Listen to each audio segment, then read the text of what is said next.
Pour réaliser un graphique sur le tableur Excel, nous utiliserons le tableau des performances énergétiques de 4 lampes en fonction des angles d'éclairage. Nous passerons par le menu Insertion pour choisir un graphique. Pour insérer un graphique, nous prendrons le graphique en ligne et le premier qui se présente. Une zone de graphique apparaît. Si une zone de graphique apparaît, des outils de graphique apparaissent. Si je clique en dehors de la zone de graphique, la partie commande du tableur Excel change. Si je clique dans la zone de graphique, mes outils de graphique apparaissent. Nous prendrons essentiellement le menu création. Il existe le menu disposition, le menu mise en forme, mais nous prendrons essentiellement le menu création car seul le bouton sélectionner des données nous intéresse. Ensuite, nous passerons sur disposition du graphique pour mettre en forme les légendes et les titres. Je vais donc sélectionner des données dans mon tableau de données. Pour cela, je clique sur le bouton. On me propose de choisir une plage de données du graphique. Pour cela, je clique sur le bouton à côté. Je peux supprimer ce qui est déjà inscrit, qui correspond en fait à cette cellule. Et je vais sélectionner toutes les performances énergétiques de mes lampes, puisque c'est cela qui m'intéresse. Je reclique sur le bouton et un graphique apparaît. Le tableur Excel a choisi de faire un graphique avec 3 séries. En fait, ça correspondra à 3 séries de chiffres en ligne.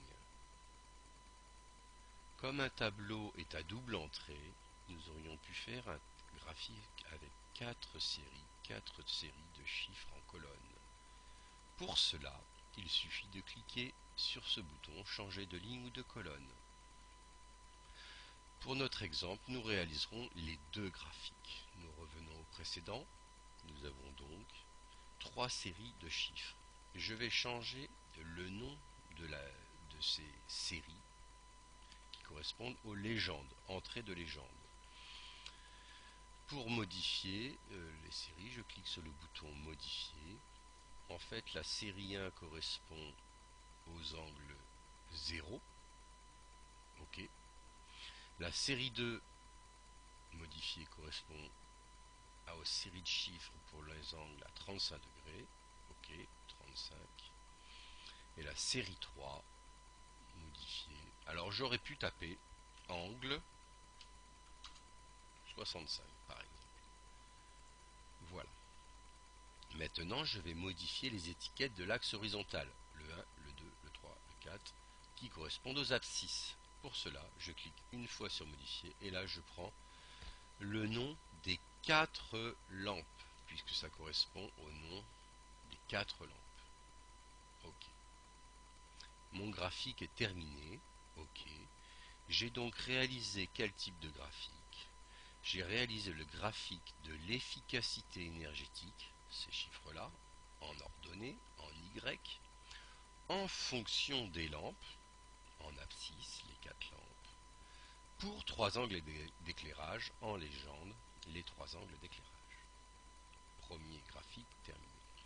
Si je veux réaliser un autre graphique, maintenant, en considérant les séries en colonnes, je vais refaire exactement la même chose. Je vais dans le menu Insertion, je choisis un graphique en ligne, le premier.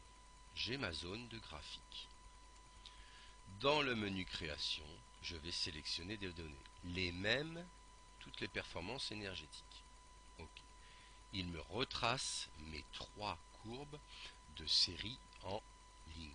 Je veux une courbe avec des séries en colonne, une courbe par lampe. Voilà.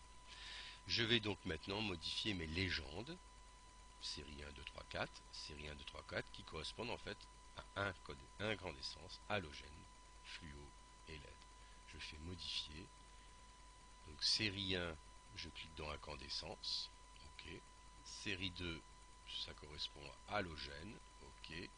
Série 3, modifié fluo.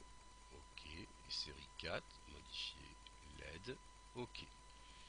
Maintenant, en abscisse, je vais modifier ça correspond aux angles d'éclairage. Je prends toute la série d'angles différentes, je fais OK, il m'a marqué mes 3 angles, mon graphique est terminé. J'ai bien un graphique de l'efficacité énergétique en fonction des angles d'éclairage pour chaque lampe.